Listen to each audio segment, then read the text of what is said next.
Benditos hermanos y hermanas en Cristo Jesús, gracias a Dios damos unánimes y a nuestro Señor Jesucristo por su paciencia, su misericordia, su bondad. Para los pocos que quedamos en el mundo, con su favor inmerecido, con su amor.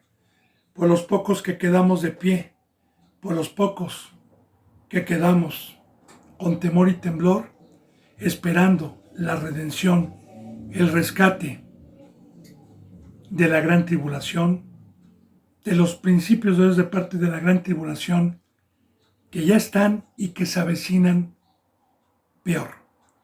Bendito hermano y bendita hermana, yo me pongo a los pies de Dios, a los pies de Cristo, antes de cada enseñanza, siempre dándole las gracias por esta bendita palabra y pidiéndole que me permita ser un instrumento, un portador de la verdad, que me permita que cada palabra sea para edificación, sea para comprensión, sea para hacer frutos dignos de arrepentimiento, sea para poder ver la grandeza de su misericordia, de su amor y de las riquezas que Él nos trajo. Así me pongo a los pies de Cristo, habiendo ya orado al Todopoderoso por todos los suscriptores, por todos los seguidores, por los que daban un seguimiento y ya no lo dan más, para que Dios los humille y los traiga de regreso a sus pies, por los que estén predestinados y ordenados para estos últimos tiempos al llamamiento celestial y no se pierdan. Yo he orado, bendito hermano y bendita hermana, por todos los que estén predestinados para escuchar por este medio, por cualquier otro medio santo, puesto por Dios y no por el hombre. Así me pongo a los pies de Cristo Jesús y de Dios para continuar con estas enseñanzas. Recuerde, bendito hermano y bendita hermana, y no dejaré de decirle, a finales de este año, diciembre, a principios del año que viene, va a haber mucho dolor, mucha muerte, mucha guerra, mucho pánico, muchos desastres, mucha confusión. Ya escrito en la bendita palabra como terremotos, pestes, hambres, guerras, que el amor del hombre se enfriará. Pero el perfecto amor echa fuera todo temor. Bienaventurados los que estamos con temor a Dios y guardamos este bendito amor que echa fuera el temor de lo que va a venir, más no el temor que debamos de tenerle a Dios, para no ser participantes de la ira que ya está escrita en la bendita palabra. Así, bendito hermano, continuemos con la enseñanza número 32 del libro del Génesis, capítulo 16, versículo 15, 14 o 15, pero bueno, vuelvo a repetir, Génesis 16, versículos 14 o 15. No recuerdo en cuál de los dos, pero bueno. Estamos viendo, bendito hermano y bendita hermana, las enseñanzas proféticas en el Antiguo Testamento del primer hijo que tuvo Abraham con la esclava de su mujer, Sara, o Sarai, la que era estéril, la egipcia, que le dio un hijo llamado Ismael, bueno, así puesto por Dios, y todo el simbolismo de este primer pueblo que es el de la circuncisión, que son también los árabes, de este pueblo, bendito hermano y bendita hermana, que siguen buscando a Dios, tanto árabes como los de la circuncisión. Los árabes pues tienen a Alá, ¿verdad? Tienen cierta parte de la Biblia, pero bueno, así los ha dejado Dios con un velo, bendito hermano y bendita hermana, a todos estos. Pero bueno, en el 14 vimos ayer que el pozo del viviente, ya vimos lo que es un pozo de agua, una fuente de agua, que Dios vino, ¿verdad?, a dar palabra y muchos se quedaron en la insensatez, pero los que creyeron tuvieron derecho a este bendito pozo de agua como nosotros el día de hoy. Dice en el 15, y Agar dio a luz un hijo, regresó con su señora y se sujetó y ya no se burló, como lo vamos a ver, dice, y Agar dio a luz un hijo, Abraham, y llamó a Abraham el nombre de su hijo que le dio Agar, Ismael, porque así le había dicho Dios que le pusieran Ismael. Era Abraham de edad de 86 años cuando tuvo el primer hijo. 86 años cuando Agar dio a luz. Creo que si no me equivoco vamos a ver más adelante que el hijo de la promesa Dios le dio a Abraham cuando tenía 99 años. Muy importante meditar en la palabra para ver qué edad le llevaba Ismael a Isaac, que eran medios hermanos. Entonces, si aquí tenía 86 años, 12 años, si es que a los 99 años le llegó el hijo Isaac de la promesa, 12 años le llevaba Ismael de edad al hijo de la promesa que vamos a ver después, más adelante, cuando nace de Sara. Y sí es muy importante porque vamos a ver que nuevamente los vuelve a expulsar Dios por medio de Abraham a la esclava y a su hijo, pero esta vez lo vamos a ver más adelante porque su hijo contendía con Isaac. Eso lo vamos a ver más adelante. Aquí vamos a empezar a ver otra enseñanza profética de la circuncisión y la señal del pacto en el capítulo 17. 17:1 dice, era Abraham, todavía no era Abraham, sin H intermedia, era Abraham de edad de 99 años, sí, mira, aquí viene, gracias a Dios, de 99 años, cuando le apareció Jehová y le dijo, yo soy el Dios Todopoderoso, anda delante de mí y sé perfecto. Bueno, ya Abraham había sido un amigo de Dios, se había sujetado a Dios, pero ¿qué profetiza ese versículo?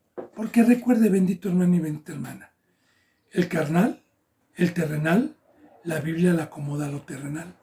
Nosotros todo lo acomodamos a lo espiritual. No porque nosotros queramos, sino así nos lo permite Dios por medio de su bendita presencia. Ahora, ¿qué representa ya 99 años un anciano? Un anciano. Ahora, fíjese la enseñanza profética. Perdón por ponerme de ejemplo, hermano, yo no lo hago para jactarme, no tengo aquí a alguien a quien poner de ejemplo que usted conozca. Por eso yo pongo este ejemplo para la gloria de Dios. Yo fui llamado a los 43 años, a los 42 años de edad. Ahorita tengo 60. Al año, Dios me empezaba a utilizar como un instrumento para practicar este bendito ministerio de amor. Claro que en ese año yo consagré mi vida, no rompí compromisos con el mundo y me dediqué todos los días a meterle al estudio, a las enseñanzas 8 o 9 horas diarias y a meditar, a leer y a orar. Por la gloria de Dios, por la gloria de Dios. Una vez que me permitió a los 43 años un ministerio, pues como Abraham, empecé yo a ser probado, a ser probado, a ser probado en la obra, a ser probado como Adán y Eva, a ser probado para que Dios viera mi credulidad, mi fe, mi lealtad mediante su Espíritu Santo. Hasta que después de años en el ministerio, me dio una madurez espiritual, un crecimiento espiritual. Como dice en Hebreos, dice que la madurez espiritual es llegar a discernir entre el bien y el mal. Y una vez que Dios nos da esa estatura como se la dio alguna ocasión a Pedro, a Pablo, entonces viene ya el ministerio, la cruz, y aquí está profetizando cómo debe de ser un obispo, cómo debe de ser alguien que alcanzó una estatura de madurez. Fíjate bien, 99 años. La bendita palabra nos habla en el Antiguo Testamento que los sabios eran los ancianos de la iglesia. Los ancianos. Toca mucho esa bendita palabra de Dios, la palabra anciano. Así como una sombra de lo que iba a venir, también hoy hay ancianos espirituales. Yo no me considero un anciano espiritual, perdónenme, ¿no? Ojalá yo me considero una persona madura, una persona ya con un crecimiento que me ha permitido Dios 18 años, 17 en el ministerio, y ya como representante 18 como cristiano. Y yo le doy gracias a Dios porque en esos 17 años, pues hermano, no es para, yo le doy gloria a Dios en verdad, porque yo sin Dios soy un animal, una bestia. Así me dejó Dios mucho tiempo sin Él. Y yo era una bestia, un animal.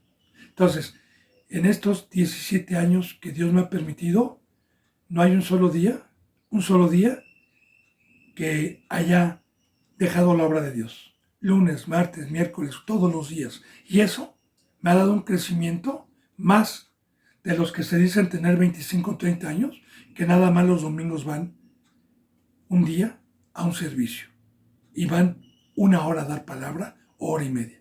Cuando Dios a mí me ha permitido dar 4, 5, en algunos lugares 6 horas diarias anteriormente, ahorita ya tengo un cuerpo, ahorita sí hay palabra todo el tiempo, ya no es como cuando yo empecé, porque hay quien me ayude, sí hay palabra aquí todos los días, 6 horas, 5 horas diarias, pero a mí Dios me participa y todavía me da la oportunidad de poder compartir por este medio y poder compartir una hora también con los hermanos y las hermanas. Entonces, ahí está, bendito hermano, el crecimiento espiritual que es el discernir. Porque yo le digo algo, usted aprende y le enseñan a jugar básquetbol y le enseñan las reglas del básquetbol, lo que es una viola, cómo se debe de botar el balón, todo. Pero usted no ha practicado.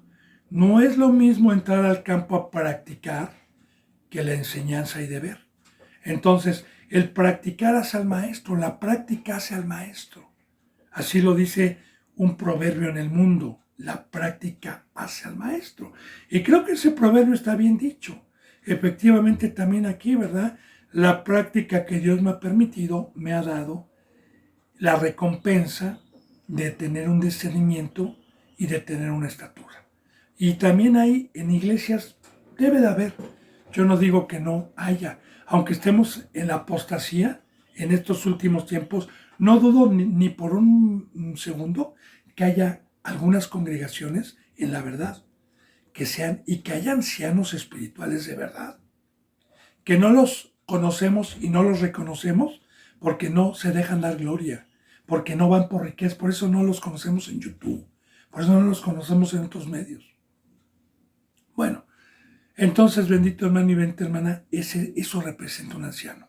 Y un anciano representa ya cuando Dios nos encomienda una obra, y fíjese lo que dice. Era Abraham de edad de 99 años cuando le apareció Jehová y le dijo, yo soy Dios Todopoderoso, anda delante de mí. Y fíjese bien, sé perfecto. En el Antiguo Testamento, una profecía. Esta bendita palabra de perfecto asusta hoy a muchos. Les parece dura, les parece legalista, les parece esa palabra como de un verdugo y no de Dios. Porque la palabra perfecto, ¿qué significa? La palabra perfecto significa bíblicamente un siervo que no viole ningún mandamiento y que los 800 mandamientos, 600 en el Antiguo Testamento y más de 200 en el Nuevo Testamento se cumplan todos los días sin transgredir un solo mandamiento. Y aquí, bendito hermano y bendita hermana, entra la fe, porque Dios es santo, santo, santo. Y la palabra santo es consagrado y sin pecado. Y si Dios conmigo, ese es el fruto que debe de dar un verdadero cristiano que por fe retiene el depósito, la presencia de Dios que nos trajo Dios por medio de Cristo Jesús, porque no es por obras. La bendita palabra no es gravosa si se tiene a Dios adentro. Es gravosa, es pesada y es dura si no se tiene a Dios adentro. Pero si se tiene a Dios adentro, la ley de Dios es un deleite, es gozo, es alegría, no es nada pesado. Entonces, el ser perfecto, para poder ser perfecto yo, necesito conocer toda la ley, para poder ser perfecto. Y aquí está los primeros 2 mandamientos para que podamos profundizar esta enseñanza que Dios me está permitiendo. El primer mandamiento: amarás a Dios con toda tu mente, con toda tu alma, con todo tu cuerpo y con todas tus fuerzas. ¿Qué es el primer mandamiento? ¿Cuál es el primer mandamiento? Cuando Dios me llamó y acepté el pacto del bautizo. El amar a Dios es que cada que yo venía a su presencia a escuchar su voz y sus mandamientos y sus consejos, amar a Dios es hacer todos sus mandamientos. Con toda mi mente, dejar el mundo, tener un solo Dios y concentrarme totalmente en este camino. Con toda mi alma, la bendita palabra me enseñó y Dios me enseñó que fui comprado. Mi alma representa mi vida, mi sangre, que fui comprado a un precio muy alto para derramar mi vida, cada minuto, cada segundo, cada hora, cada día, cada semana, cada mes y cada año, a la obra de Dios y a Dios. Con todo mi cuerpo, es que antes mi cuerpo lo presentaba para las tinieblas, pero ahora lo presento para Dios. Ahora, una vez que Dios me enseñó a salir del mundo, en 1, 2 o 3 años, con su bendita palabra, 5 años, y me enseñó, ahora el segundo mandamiento, entonces me dice, sé perfecto.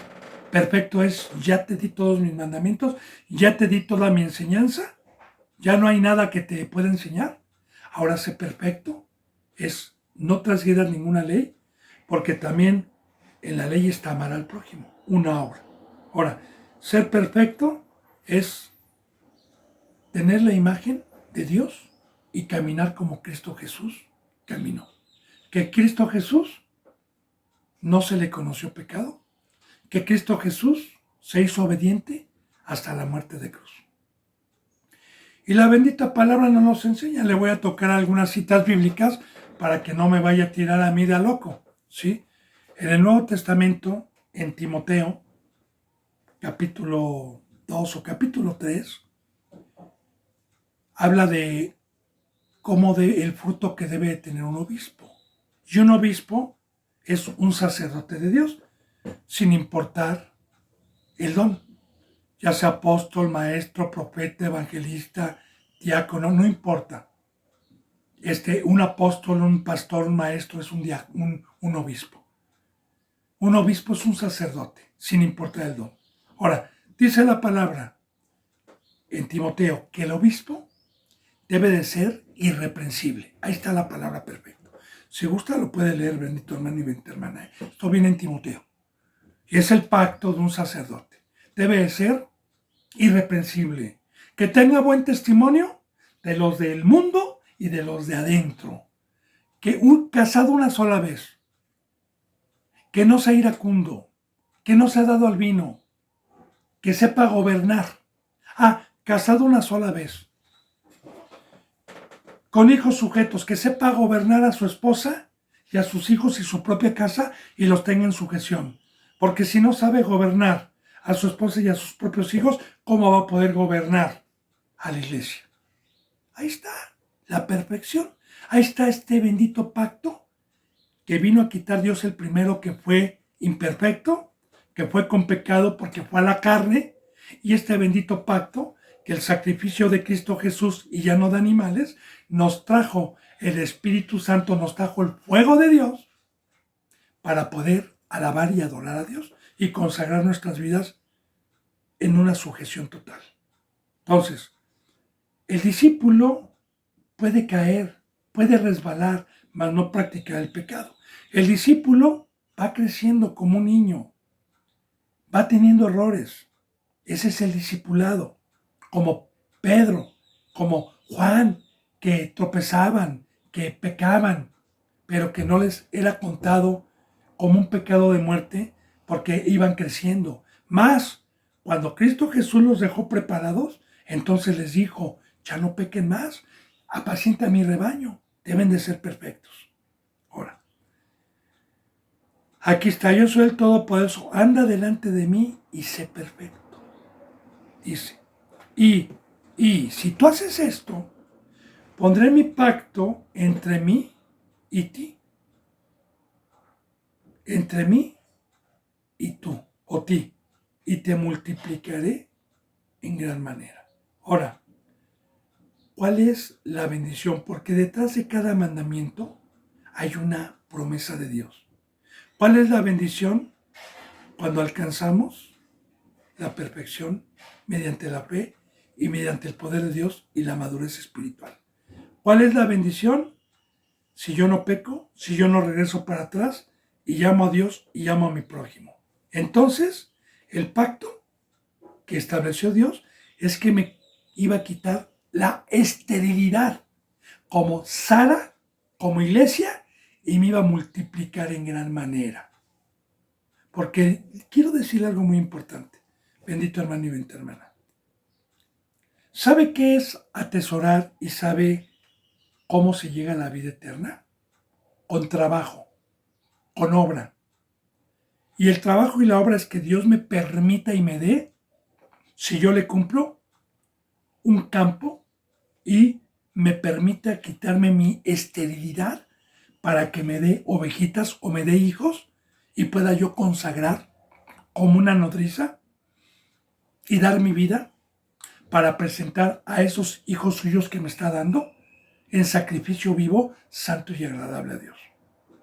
Entonces esa obra me trae crecimiento, me trae madurez, me trae vida, me trae discernimiento a la palabra, me trae riquezas de ir atesorando cada vez para la vida eterna donde no hay ladrón ni polilla. O sea, que esa obra que perdió Adán y Eva como una sombra en el huerto del Edén, Dios nos la regresa a los que alcanzan la estatura del varón perfecto, porque los que alcanzan la estatura del varón perfecto son los que hay dos pactos en el Nuevo Testamento. El primer pacto es saber que fui llamado y que fui comprado y que Dios me tomó y que el primer pacto es ser obediente, tomar mi cruz, entregarme, permanecer en la vid y dejarme guiar, dejarme amar, dejarme enseñar, dejarme amamantar, dejarme consentir.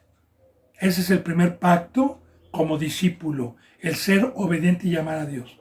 Ya una vez que tuve un crecimiento, entonces el segundo pacto es la obra, es dar por gracia lo que recibí por gracia. Pero no me puede utilizar Dios ni me puede dar esta riqueza si no soy perfecto, si no fui como Abraham. Claro, hoy hay muchos disfrazados que practican el pecado y aparentan justicia, pero no son puestos por Dios, no tienen estas riquezas que vamos a ver, porque lo que ellos multiplican son hijos para el diablo y no para Dios. Entonces es muy importante que todo proviene de Dios, no de mí, no de nadie. La bendición y la maldición, el bien y el mal proceden de Dios. Y aquí para poder tener esta bendición se necesita ser perfecto delante de Dios. Entonces, si yo soy perfecto, si usted es perfecto, pondré mi pacto entre ti. Mi pacto va a ser que si tú eres perfecto, te multiplicaré en gran manera, te voy a quitar la esterilidad, vas a ser una mujer que me va a dar prole, vas a ir a convencer al mundo de pecado, vas a ir a bautizar, vas a bautizar y a que resucite yo y a que te encargue ovejitas. Bueno, entonces Abraham, al escuchar esto, se postró sobre su rostro y Dios habló con él diciendo, ¿qué representa que al escuchar esto Dios, Abraham se postró? Mira, hermano y hermana, vamos a poner ejemplos. Tengo 20 años en una promesa, en una pobreza extrema, con mi esposa y con mis hijos, en la sierra, con hambre, comiendo a veces y a veces no comiendo, con frío, con lluvia, con una choza de cartón. Y de repente llega alguien y me saca de esa pobreza y me da una bodega con alimentos, me asegura mi vida con dinero en el banco y me da una casa para refugiarme. ¿Qué cree que haga esa persona? Si es que padeció, si es que sufrió. Porque una persona agradecida es la que experimentó un dolor, es la que experimentó una amargura. Se lo digo también. Una persona que esté sentenciada a 70 años en la cárcel y que ya tenga 7 años en la cárcel o 10 años padeciendo y sufriendo los estragos de la cárcel y que llegue alguien y pague su multa y pague todo y lo saque, ¿qué cree que haría esa persona? Postrarse. La palabra postrar es un agradecimiento. Es decir, heme aquí, yo soy deudor a ti. Nunca voy a poder pagarte las riquezas que tú me has traído. Porque aquí, bendito hermano y hermana, estamos viendo proféticamente lo que perdió Adán y Eva y que Dios lo esté regresando. Eso que perdió Adán y Eva en el Edén y que Dios, por medio de Cristo Jesús, a los que somos perfectos, claro, aquí como una sombra, nos vino a regresar esta riqueza de quitarnos la esterilidad espiritualmente y de darnos una descendencia para guiarla.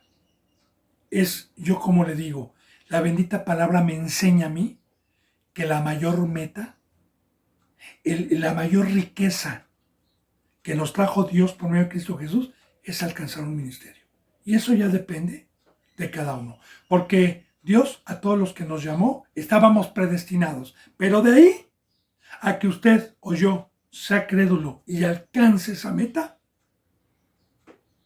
ya depende de cada uno. Porque recuerde la semilla, la parábola de la semilla. Muchos recibieron semilla, pero pocos llegaron. Recuerde que muchos son los llamados y pocos son los escogidos. Recuerde que la puerta ancha es grande y espaciosa y la puerta es angosta. Recuerde que pocos son los que alcanzan el pacto de la perfección, porque para poder ganar este pacto que es el segundo bautizo, para que Dios me utilice como un sirviente suyo, como una ama de casa, como una nodriza, necesito haber alcanzado la madurez y la perfección. Bueno, entonces, cuando uno discierne la riqueza que Dios nos ha traído, porque esta riqueza me mantiene firme, me mantiene con luz, me mantiene con paz, me mantiene con una esperanza viva, es la que atesoro, es la que me lleva. ¿Cómo no me voy a postrar cuando me sacó del muladar? ¿Cómo no me voy a postrar cuando me sacó de la muerte? ¿Cómo no me voy a postrar cuando me regresó inmerecidamente por gracia, por medio de Cristo Jesús, lo que habíamos perdido y para lo que fuimos creados? Se postró sobre su rostro, agradeciendo y diciendo: heme aquí, Señor, soy un sirviente tuyo. Yo te voy a servir a ti. Porque la palabra postrar sobre su rostro también representa humildad, representa el ser pobre de espíritu. Así, muchos se hincan, pero la verdadera forma de hincarse es con los pies flexionados y las rodillas en el piso y el cuerpo lo echaban en la tierra con el rostro totalmente en la tierra. Así se postraban delante de Dios. ¿Y qué significa eso con el rostro en la tierra también, porque es muy importante, sobre su rostro, con las rodillas y sobre su rostro. Representa el saber que nosotros somos polvo, que nosotros sin Dios no somos nada. Representa una pobreza espiritual y un reconocimiento hacia Dios, que sin Él somos polvo, que no damos vida, que estamos sin agua, y es reconocer que sin Él no tendríamos esta vida, no tendríamos fruto, seríamos de abajo, seguiríamos en el muladar, seguiríamos en la muerte.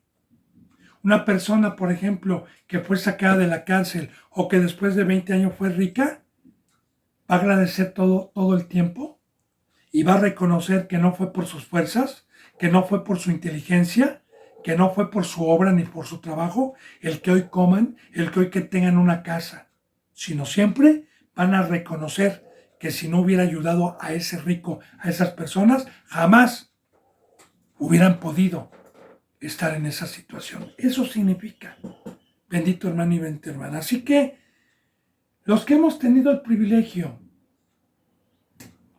de tener una obra por Dios y no por el hombre, de tener un título de Dios y no con un papel y reconocimientos del hombre, póstrense y que se nos quite la altivez y la soberbia.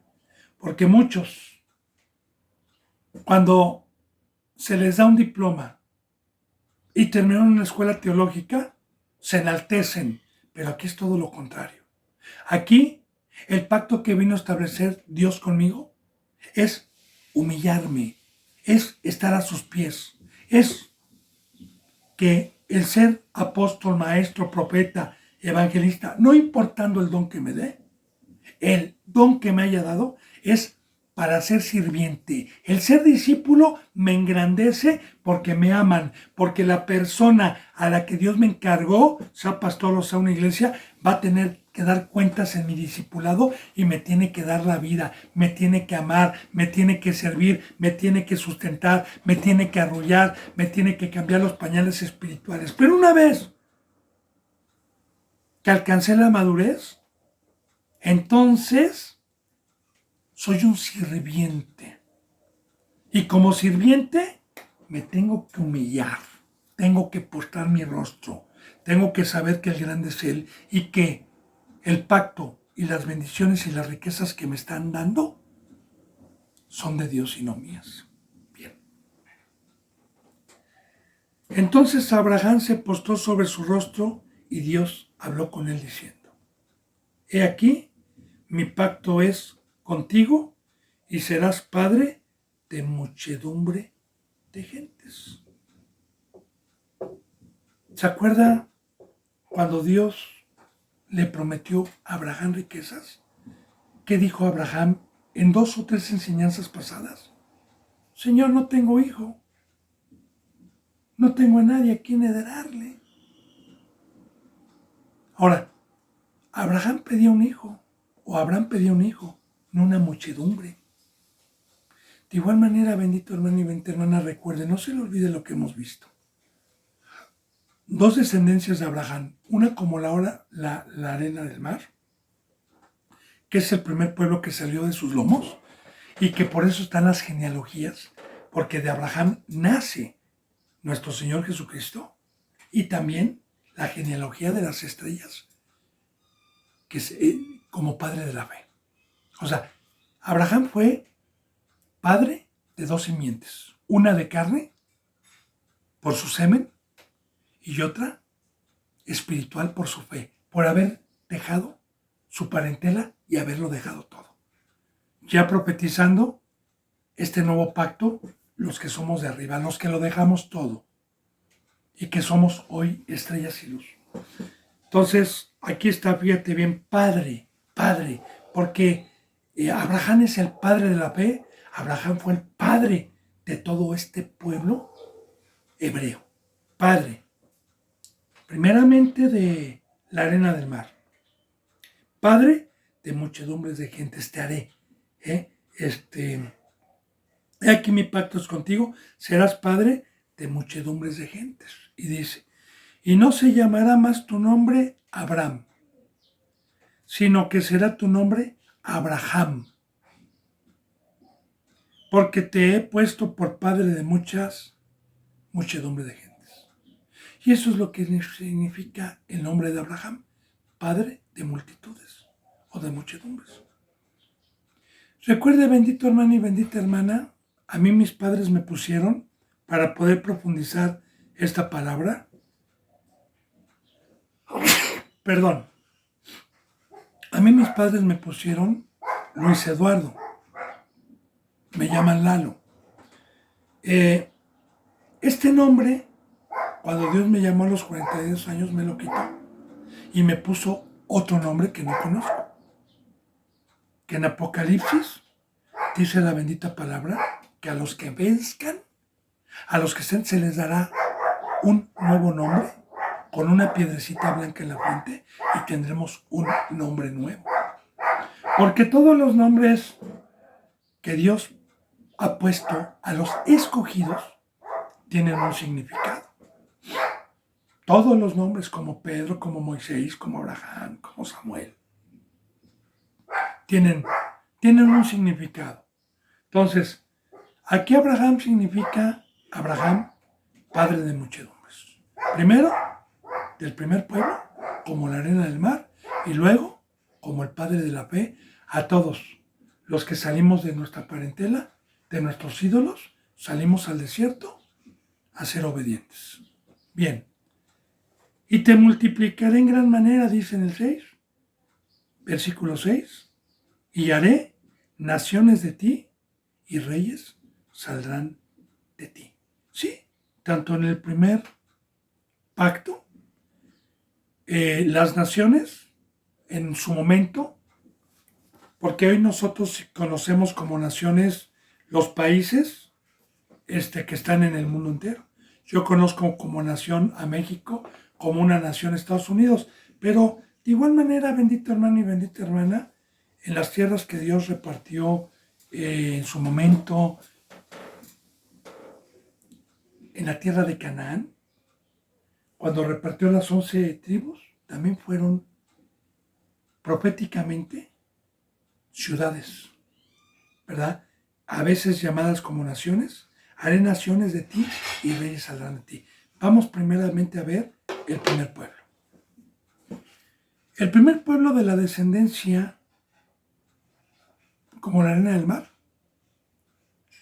hubo una nación muy fuerte llamada el pueblo de Israel, los israelitas. Y que de esta descendencia vino también reyes y sacerdotes en el primer pacto. Empezando por el primer rey que Dios puso, llamado Saúl, el segundo rey que Dios puso llamado David, el tercer rey que Dios puso llamado Salomón, y de ahí se divide el reino por el pecado de Salomón en Israel y en Jerusalén. Y Dios siguió dando reyes, tanto para Israel como para Jerusalén. Y de ahí viene una época de reyes que salen de la simiente de Abraham. Pero más que nada también profetiza el Nuevo Testamento. El Nuevo Testamento. Y yo siempre le voy a dar citas bíblicas. En las epístolas de Pedro, en la primera epístola de Pedro, dice la palabra que nosotros somos linaje escogido, real sacerdocio, nación santa, que vino a hacernos reyes y sacerdotes. Así lo dice literalmente, reyes y sacerdotes. Ahora, ¿qué representa un rey bíblicamente? Porque también quiero hacer hincapié en esto y profundizar un poquito, porque en muchas congregaciones que tocan estos versículos se enaltecen y dicen, somos hijos de un rey y somos príncipes. Y sabemos que en la enseñanza del mundo, pues un rey se le hinca, se le sirve, a un rey se le humilla, un rey es rico, y de ahí se agarran muchos hijos del diablo, disfrazados como ángeles de luz, para enseñar lo contrario a la humildad y a la cruz, y enseñar soberbia y altivez. Muchísimos, muchísimos. La mayoría de las iglesias de prosperidad enseñan eso. Pero meditemos bíblicamente en el camino de Jehová. ¿Qué nos indica al decir que somos un linaje de reyes? Bueno, desde el Antiguo Testamento, bendito hermano y bendita hermana, Dios, cuando escogió un rey, el rey no se enaltecía con Dios, porque los reyes que Dios puso les dio la sabiduría y la ley únicamente para gobernar al pueblo de Dios, a los de la circuncisión, por medio de una gobernatura de la ley de Dios y no de la ley mía. Porque los demás reyes de la tierra metían sus conocimientos y sus razonamientos. Estos reyes, a diferencia que Dios puso en el Antiguo Testamento, no podían usar sus razonamientos y su sabiduría. Se tenían que regir y gobernar al pueblo con la sabiduría de Dios y decirle siempre al pueblo que la sabiduría era de Dios y no de ellos. Claro que pecaron, claro que metieron otra sabiduría, pero eso ya ahorita no es la enseñanza. De igual manera, bendito hermano y bendita hermana, en este nuevo pacto yo no estudié, yo no metí razonamientos ni leyes, sino que por la obediencia Dios me ha prestado en mi madurez esta bendita palabra que me ha puesto en mi corazón y la ha guardado en mi corazón, no en piedras, sino en mi corazón. ¿Para qué me la prestó? ¿Para qué me la puso? Para gobernar. Esa es la corona, para gobernar. La corona es llegar a ser un ministro de Dios. Y como dicen Hebreos, el discípulo tiene el mandamiento de sujetarse a sus pastores. Así lo dice en hebreo. Sujétense a sus pastores o a sus representantes, pero fíjense lo que dice. Según cuál haya sido su conducta. Porque también yo no voy a obligar a un discípulo a que se sujete si yo soy pecador. O sea, si el árbol es bueno, si tengo yo un fruto como lo debe de conocer un discípulo, de ser irreprensible, de ser casto, de ser sin pecado, entonces se tiene que sujetar. Ahí está la corona y el poder que Dios nos ha dado. No para exaltarnos, no para gloriarnos. Porque ¿qué hemos traído nosotros? Si su sabiduría es prestada, no es de nosotros. Al contrario, un verdadero rey, el día de hoy, lava pies. A lo contrario de la enseñanza del diablo. Un verdadero rey y un verdadero sacerdote lava pies, sirve, da su vida, cuida, apacienta. En pocas palabras, somos sirvientes. Sí, reyes ya le dije por qué. Porque se nos ha prestado y se nos ha dado una jerarquía dada por Dios, un poder dado por Dios con los discípulos. Hasta ahí nada más. No para enaltecerme, no para engrandecerme. Entonces ahí está, bendito hermano. Y multiplicaré en gran manera y haré naciones de ti, y de esas naciones saldrán reyes de ti. Sí, porque hoy sí hay naciones.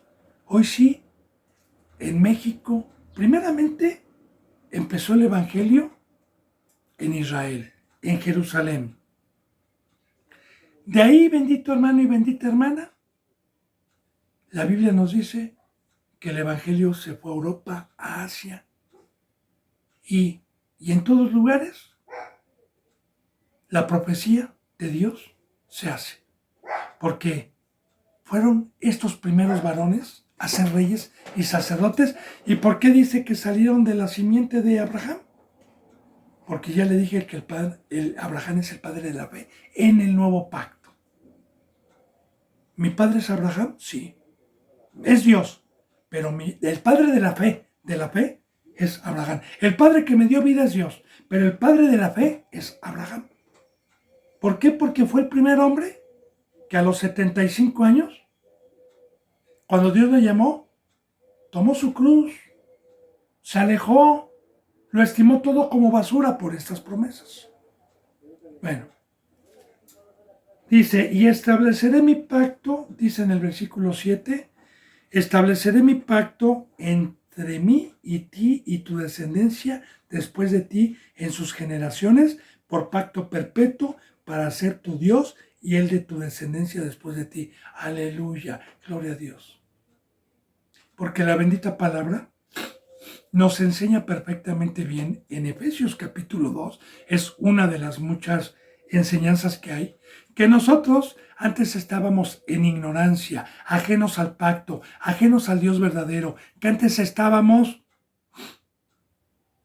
bajo el poder de Satanás y por naturaleza éramos hijos de ira. Así lo dice literalmente. Bendito hermano. Ahora, ¿quién es su descendencia? Vuelvo a repetir, ¿quién es la descendencia? En el pacto nuevo, ya no voy a hablar del primer pacto de la arena del mar, que la descendencia fue de semen y de carne, porque hay genealogía de eso. Pero estoy hablando del nuevo pacto, de lo que nos interesa saber. ¿Quién es descendiente de Abraham? Aquel que cuando por el evangelio llegó Dios a decirme, deja tu parentela, deja tus redes, deja casa, deja mesas de impuestos, déjalo todo, y sal. Y no fui como muchos que dijo, está loco, el tema de la cruz es locura, ¿cómo que deje toda una vida? ¿Cómo que deje mis enseñanzas y la cultura que hay en el planeta Tierra, que es bonita? Hay caminos que parecen derechos al hombre y al final está la muerte. Pero los que creyeron en esta locura de la cruz como Abraham, de dejar toda su vida, de dejar parentela y dejar todos sus dioses y salir, esos son los que son hijos. Esos son los que son hijos de Abraham por la fe. Los que por obras y no por labios confiesan que son verdaderos cristianos. Los que tomaron su cruz. Esa es la descendencia de Abraham. Hoy, en este nuevo pacto.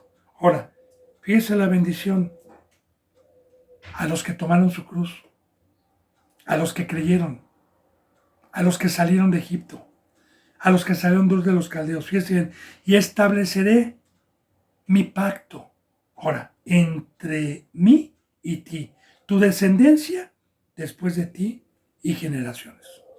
Porque cuando yo salí del mundo, en ese momento fui descendencia de Abraham. Y en ese momento tuve el privilegio y la riqueza de tener un pacto. Nada más, a los que son nacidos de nuevo, a los que crucificaron su carne, a los que aceptaron el pacto por medio de la verdad. Porque los que aceptaron el pacto, que es el bautizo, es precisamente una muerte, es una separación al mundo.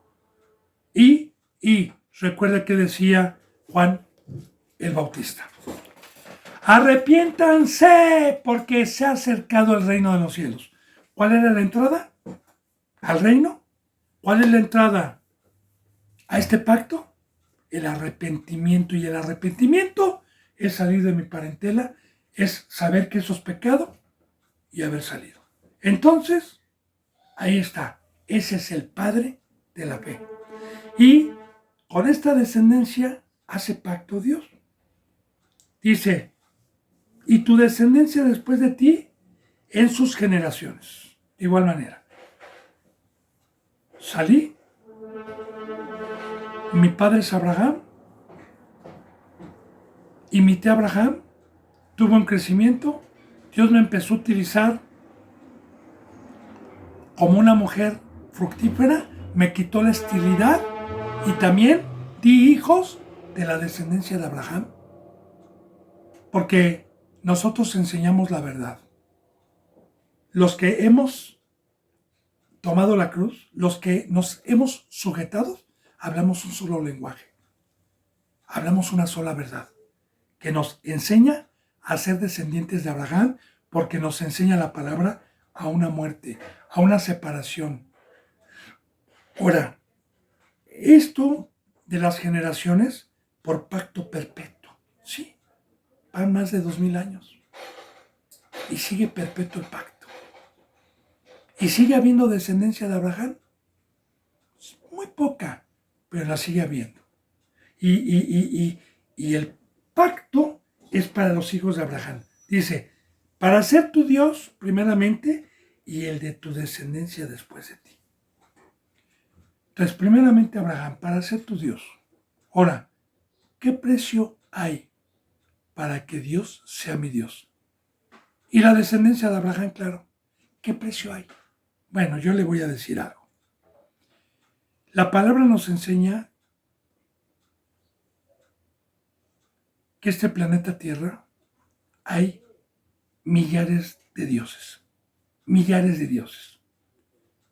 Pero la Biblia dice que no son dioses.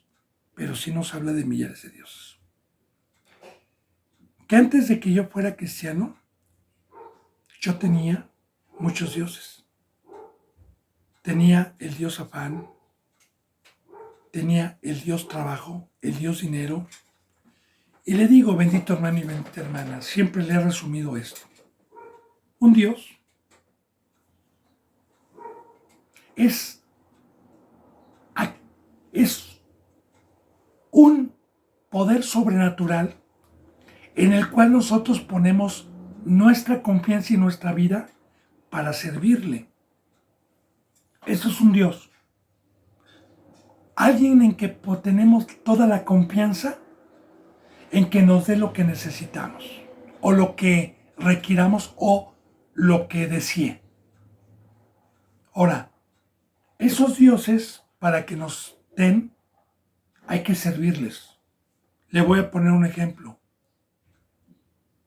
El trabajo del mundo, el trabajo que me separa de la obra de Dios y que me da a cambio dinero, casas, coches, reconocimientos, aplausos y poder, si es que fui y alcancé riquezas y poder. Ese es un Dios, porque si a mí llega alguien y me dice, como al rico, deja todas tus riquezas, deja tus obras, deja tus empresas, deja tus negocios y ven y sígueme y toma tu cruz, yo voy a decir, ¿de qué voy a comer? ¿Quién me va a dar? De aquí saqué mi casa, de aquí mis hijos tienen escuela. No, ese es un Dios. ¿Y qué tienen que hacer? Levantarse desde la mañana para consagrar sus vidas y derramar sus vidas a esa obra infructuosa que no los lleva a la vida eterna. Y yo siempre le voy a repetir, aunque baje las visitas, porque mi deber es decirle la verdad. Y la verdad a veces duele y molesta. Pero de igual manera, otro Dios son las escuelas. A nivel mundial, aún en el cristianismo, pero en el falso, ¿cuál es la preocupación de los padres con los hijos? La educación. La educación, que sean alguien el día de mañana, que tenga una profesión.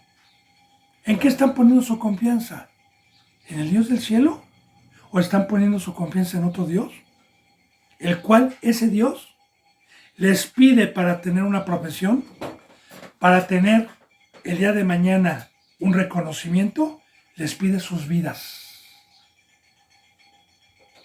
Un niño, desde el kinder, va 4 horas diarias.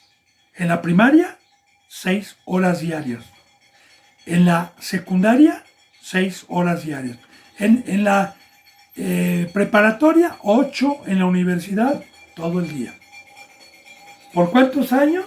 Súmele 3 de kinder, 6 de primaria son 9, 3 de secundaria son 12, 3 de preparatoria son 15 y póngale 6 de una carrera, 21 años. Y luego una vez que terminaron, friéguese toda su vida a consagrar su vida a esa profesión para que le dé un fruto. El fruto de todo ese sacrificio y el tiempo para Dios. Y el tiempo para prepararse a Dios. Fue otro Dios. El Dios éxito. Y ya. Entonces todo, absolutamente todo, lo que le quite el tiempo, fiestas, gimnasio, vacaciones, todo, lo que le quite el tiempo para estar en la cruz y para poner diligencia y no perder el tiempo y hacer frutos dignos de arrepentimiento, porque la mies es mucha y pocos son los obreros.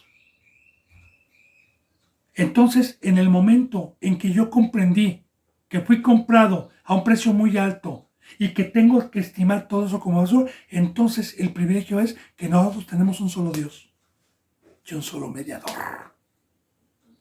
Porque el precio para que Dios sea mi Dios es morir y sacrificar todos los dioses que yo tenía. Ese es el precio. Yo no puedo servir a dos señores. No puedo tener dos dioses. Y no puedo servir al mismo tiempo a las riquezas y al Dios de los cielos. Así lo dice en el Nuevo Testamento. Porque terminaré aborreciendo a uno. No puedo. Aquí el precio para que Dios sea mi Dios, para tener sus riquezas, hay un precio, hermano. La cruz. Hay un precio. Morir. Hay un precio. Dios aborrece la idolatría. La aborrece. Otra vez, en Timoteo dice la palabra, un solo Dios y un solo mediador entre los hombres y Dios, Cristo. Pero, ¿sabe cuántos tienen al Dios del cielo? A los que han muerto. Pero ¿cuántos cristianos hay que todavía tienen ídolos? Que todavía tienen dioses. Que todavía son idólatras. Avaricia, codicia. Que no pueden dejar el mundo. ¿Cuántos hay? Yo conozco muchos. Claro, están engañados, ¿no? Dios ya los juzgó. A muchos. Pero que tengan al Dios de los cielos y de la tierra, se necesita ser perfecto, hermano. Entonces, ¿para quién es esta bendición? Para la descendencia de una iglesia santa y verdadera. Primeramente empezando con Cristo. La descendencia, porque para poder ser perfecto, aquí estamos viendo, debo dejar. El dejar parentela, el dejar todo, es que Abraham dejó todos los dioses, porque él tenía dioses. Ya lo vimos. Recuerde cuando Nimrod, la torre de Babel, recuerde que todos se fueron con una lengua. Recuerde que todos se fueron con ídolos, incluyendo a Abraham. Recuérdelo, hermano. Ya lo vimos. Ahora, ¿qué dejó Abraham? Todo. Todo. Y claro que una iglesia que está en la cruz tiene a Dios, tiene el poder para convencer, no a todos, pero sí tiene el poder para convencer. Y el pacto es para la descendencia de Abraham. Ponga mucha atención. ¿Quién es la descendencia? No son todos los que vienen a una iglesia sana, No, son aquellos que por fe lo dejaron todo e imitaron a Abraham. Y te multiplicaré en gran manera. Aquí está, bendito hermano, en el versículo 6, el quitarnos la esterilidad, el poder tener la bendición, de poder tener la obra de Dios, de poder tener hijos entre mí y tu descendencia después de ti en sus generaciones, por pacto perpetuo, para ser tu Dios y el de tu descendencia después de ti. Ya profundicé, para ser tu Dios. Y bendito y alabado y bienaventurado sea aquel que tiene por Dios al Creador de los cielos y la tierra, el único y verdadero. Todos los demás son dioses muertos, tienen ojos y no ven, tienen oídos y no oyen, tienen boca y no hablan. Y así son todos los que confían en ellos. Ciegos, sordos. Dice, y te daré a ti, en el versículo 8, y te daré a ti y a tu descendencia después de ti la tierra en que moras, toda la tierra de Canaán en heredad perpetua, y seré el Dios de ellos. Por aquí, bendito hermano y bendita hermana, fíjese, porque ya lo hemos venido diciendo y ya lo va a poder entender usted mejor. ¿Cuál es la riqueza? ¿Cuál es la herencia que nos trajo Cristo Jesús? El Edén, el campo que perdió Adán y Eva. El campo donde Dios los había puesto a labrar. El campo donde había todo árbol de buen fruto para comer. Ese campo que Cristo Jesús cuando vino les dijo a los hipócritas, alcen la vista. Ya está toda la mesa puesta, rueguen por obreros, porque aquí les dejo ya el campo, aquí les dejo ya en su muerte y su resurrección. Cristo Jesús a toda la descendencia de Abraham le heredó esta bendita tierra, que es llevar el evangelio, que es trabajar en la obra de Dios, que es consagrar una vida. Nos heredó esta bendita obra que había perdido Adán y Eva. Esta bendita obra que el pacto para poderla tener es la cruz, es no tener dioses, es estimarlo todo como basura. Ese es el precio. Empezando con los primeros seguidores que siguieron a Cristo. Los primeros apóstoles pagaron el precio. Dejaron parentela, dejaron redes, dejaron sus oficios, dejaron esposas, dejaron todo por seguir a Cristo Jesús. Vemos también en el libro de los Hechos cómo la descendencia de Cristo, primeramente con estos y luego con los que iban creyendo, como en el libro de los Hechos dicen que vendían casas, vendían todo y se juntaban y ya no se iban y permanecían en un cuerpo, juntos, unánimes. Lo que ahora no hay. Pero bueno, esta es la bendición para la descendencia de Abraham. Y ya le dije, grábeselo, hermano. ¿Quién es descendencia de Abraham hoy? El que tomó su cruz, el que dejó parentela, el que dejó ídolos, el que lo dejó todo y salió al desierto para ir a la tierra de Canaán, para ir a la tierra prometida, para ir a la tierra donde emana leche y miel. Porque esta tierra que está profetizando aquí, donde estaba cuando lo sacó de su parentela, le dijo, ven, porque te voy a mostrar la tierra donde se la voy a dar a tu parentela hoy. Hoy representa el mundo, hoy representa llevar el evangelio, hoy representa la leche y la miel, un alimento, porque mi alimento espiritual es la obra de Dios, mi miel y mi leche es la obra, es el campo, es el Edén, es el labrar, es el enseñar, es el consagrar mi vida. Por eso dice, y te daré a ti y a tu descendencia después de ti, la tierra en que moras, porque ahí estaba en la tierra de Canaán, lo que hoy es Jerusalén, primeramente como una sobra, donde la tierra de Canaán en heredad perpetua, y seré el Dios de ellos. Y esa tierra era fructífera, hermano. Es un Edén.